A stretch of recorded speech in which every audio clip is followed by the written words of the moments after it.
নিজ পিতৃৰ হাতত প্ৰাণ গ'ল এগৰাকী কন্যাৰ। নমস্কাৰ, ষ্টুডিঅ'ত মই ফাৰহানা লৈ আহিছো এক বিশেষ খবৰ। সমগ্ৰ সমাজক হতবাক কৰি তোলা এক জঘন্য ঘটনা দেখিবলৈ পোৱা গৈছে। পিতৃৰ হাতত চিৰ বিদায় ললে ৰাষ্ট্ৰীয় টেনিছ খেলুৱৈ ৰাধিকাই।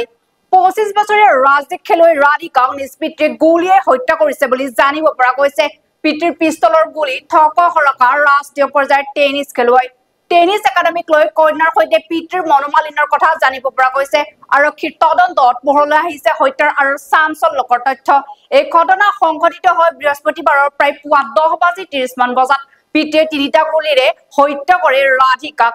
আৰক্ষীৰ তদন্তত পোহৰলৈ আহিছে হত্যাৰ আৰু ন তথ্য। কন্যা ৰাধিকাই এখন টেনিছ একাডেমী খুলিছিল। একাডেমীখনৰ পৰা ভাল উপাৰ্জন হৈছিল ৰাধিকাৰ।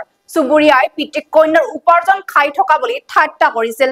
সেইবাবে মানসিক অশান্তিত ভোগা পিতৃয়ে একাডেমীখন বন্ধ কৰিবলৈ কৈছিল বাৰে বাৰে কন্যা ৰাধিকাক। কিন্তু বাৰে বাৰে কোৱাৰ পিছত অনুশুনাত কন্যাক গুলীয়াই হত্যা কৰে নিজ পিতৃয়ে। আৰু হত্যা কৰাৰ সকলোবোৰ তথ্য বা সকলোবোৰ খবৰ তেওঁ নিজে কৰিছে বুলি আৰক্ষীৰ আগত স্বীকাৰ কৰি লৈছে।